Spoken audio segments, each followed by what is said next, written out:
할렐루야, 엘린교회 성도 여러분, 김영욱 전도사입니다. 매일 만나 예배를 하나님께 드리겠습니다. 찬송가 259장 하나님께 찬양 드리겠습니다.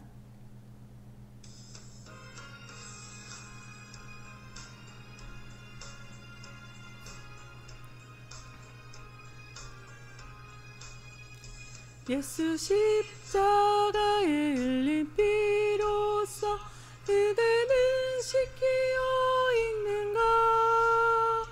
더러운 죄 회개 하는 능력 그대는 참을지 않은가. 예수의 보혈로 그대는 씻기어 있는가. 마음속에 여러 가지 죄악 깨끗이 씻기어 있는가.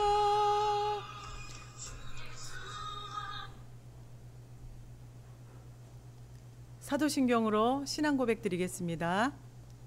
전능하사 천지를 만드신 하나님 아버지를 내가 믿사오며 그 외아들 우리 주 예수 그리스도를 믿사오니 이는 성령으로 잉태하사 동정녀 마리아에게 나시고 본디오 빌라도에게 고난을 받으사 십자가에 못 박혀 죽으시고 장사한 지 사흘 만에 죽은 자 가운데서 다시 살아나시며 하늘에 오르사 전능하신 하나님 우편에 앉아 계시다가 저리로서 산자와 죽은 자를 심판하러 오시리라. 성령을 믿사오며 거룩한 공예와 성도가 서로 교통하는 것과 죄를 사하여 주시는 것과 몸이 다시 사는 것과 영원히 사는 것을 믿사옵나이다. 아멘. 기도하겠습니다. 사랑과 은혜와 자비가 풍성하신 하나님 아버지 감사합니다. 오늘도 귀하고 복된 날 허락하여 주시고 또 오늘 우리 매일 만나 예배로 또 인도하여 주심을 감사합니다. 아버지 하나님, 우리가 이 세상을 살아가면서 주님의 뜻 가운데 살지 못할 때가 너무나도 많습니다. 오늘 주님 앞에 이 모든 것을 다 내려놓고 그 마음을 찢고 회개하는 우리 모두가 되게 하여 주시옵소서. 그리하여 주님이 부어주시는 은혜로 또 오늘 하루도 주님의 인도하신 가운데 승리의 삶을 살아가는 우리 모두가 되게 하여 주시옵소서. 감사드리오며 예수님 이름으로 기도드립니다. 아멘. 네, 오늘 은혜 받으실 하나님 말씀은 느헤미야 9장 1절에서 8절 말씀입니다. 느헤미야 9장 1절에서 8절 말씀입니다. 다 같이 합독하시겠습니다.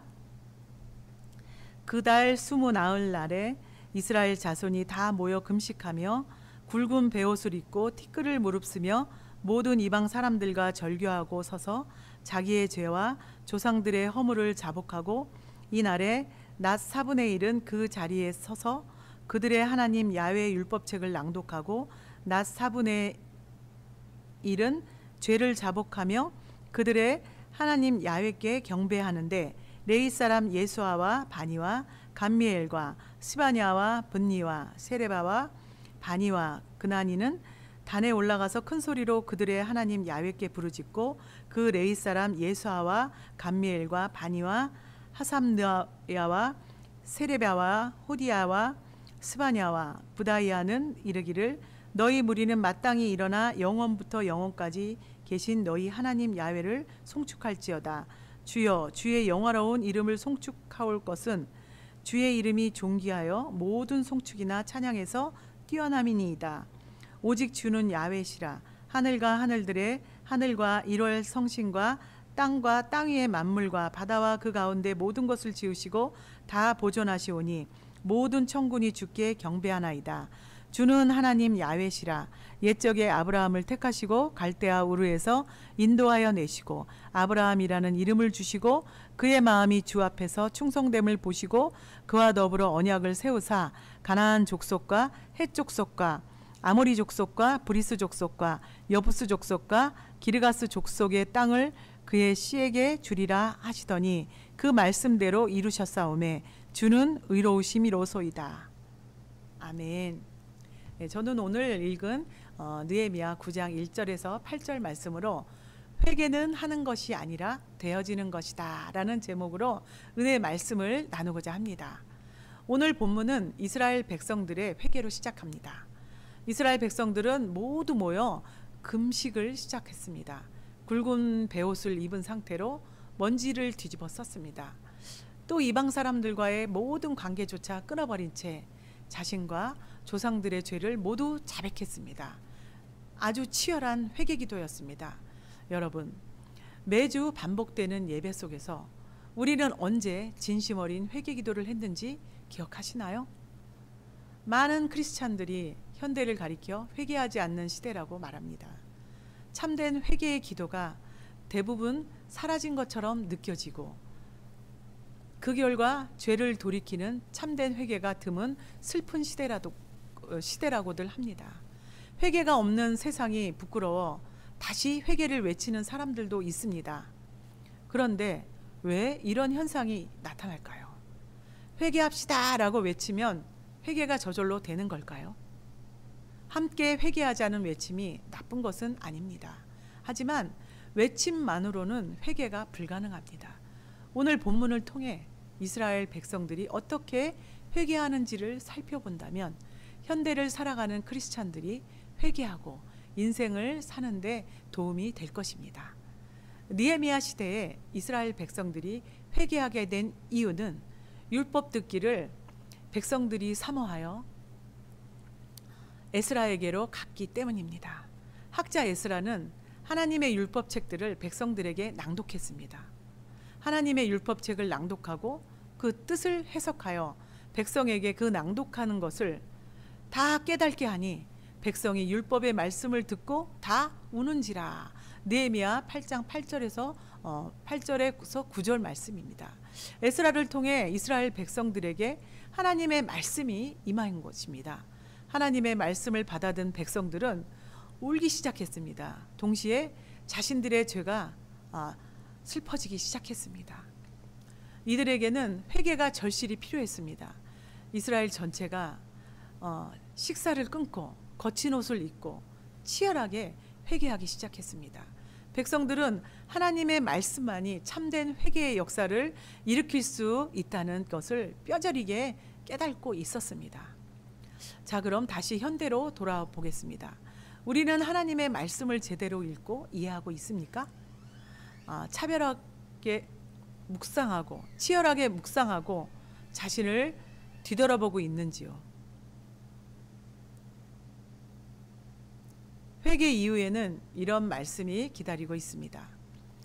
이 날에 낮 4분의 1은 그 제자리에 서서 그들의 하나님 야훼의 율법책을 낭독하고 낮 4분의 1은 죄를 자복하며 그들의 하나님 야훼께 경배하는데 라고 9장 3절에서는 말씀하고 있습니다. 이스라엘 백성들은 진실되게 회개하였습니다. 낮 4분의 1은 율법책을 읽고 또 낮 4분의 1은 자기들의 죄를 자백하고 하나님께 경배했습니다. 죄를 자백하는 과정, 즉 회개의 기도를 하는 과정 중에도 모든 백성들은 율법책을 읽었습니다. 율법책을 읽고 마음에 깊은 감동을 받고 그 말씀과 대조되는 자신의 죄를 발견하고 그 죄를 자백한 것입니다. 말씀이 모든 것을 채워야 하는 것입니다. 감상적이만 한 회개 기도는 사람을 변화시키지 못한다는 사실을 오는 본문이 말해주고 있습니다. 말씀과 회개는 신앙생활의 두 바퀴와 같습니다. 말씀이 있어야 회개의 기도가 가능해지는 것입니다. 회개한 후에는 우리의 삶이 달라져야 합니다. 하나님으로 충만해진 삶은 다시 말씀을 또 사모하게 됩니다. 이것이 바로 하나님이 기뻐하시는 진정한 선순환인 것입니다. 사랑하는 성도 여러분, 각자 어떤 신앙생활을 하고 계신지 자세히 알고 있지는 못합니다. 하지만 한 번쯤은 자신의 신앙생활을 되돌아보는 시간이 필요할 것이라 믿습니다. 이제 코로나가 길어지고 있습니다. 내 신앙생활 속에서 말씀과 회개가 어떤 위치에 있는지 고민해 보시기 바랍니다. 오늘도 만나 예배로 하나님과 함께하는 삶에서 말씀과 회개가 함께 하시기를 주님의 이름으로 소망합니다. 하나님께 예물 드리겠습니다.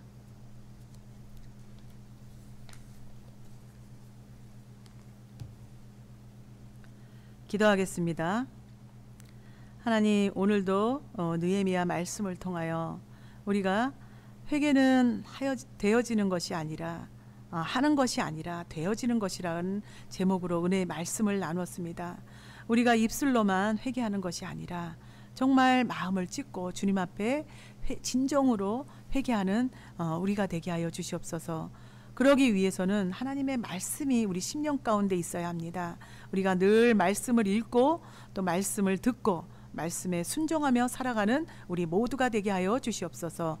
주신 은혜 감사하여 귀한 물질 드립니다. 물질 드리는 손길 주님께서 축복하사 각 가정 가운데 하나님의 넘치는 축복이 있게 하여 주시옵소서.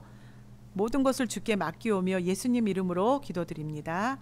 아멘. 주기도문으로 예배를 마치겠습니다. 하늘에 계신 우리 아버지여, 이름이 거룩히 여김을 받으시오며 나라가 임하시오며 뜻이 하늘에서 이루어진 것 같이 땅에서도 이루어지이다. 오늘 우리에게 일용할 양식을 주시옵고 우리가 우리에게 죄지은 자를 사하여 준 것 같이 우리의 죄를 사하여 주시옵고 우리를 시험에 들게 하지 마시옵고 다만 악에서 구하시옵소서. 나라와 권세와 영광이 아버지께 영원히 있사옵나이다. 아멘. 할렐루야. 오늘도 주님 안에서 승리하시기 바랍니다. 사랑하고 축복합니다.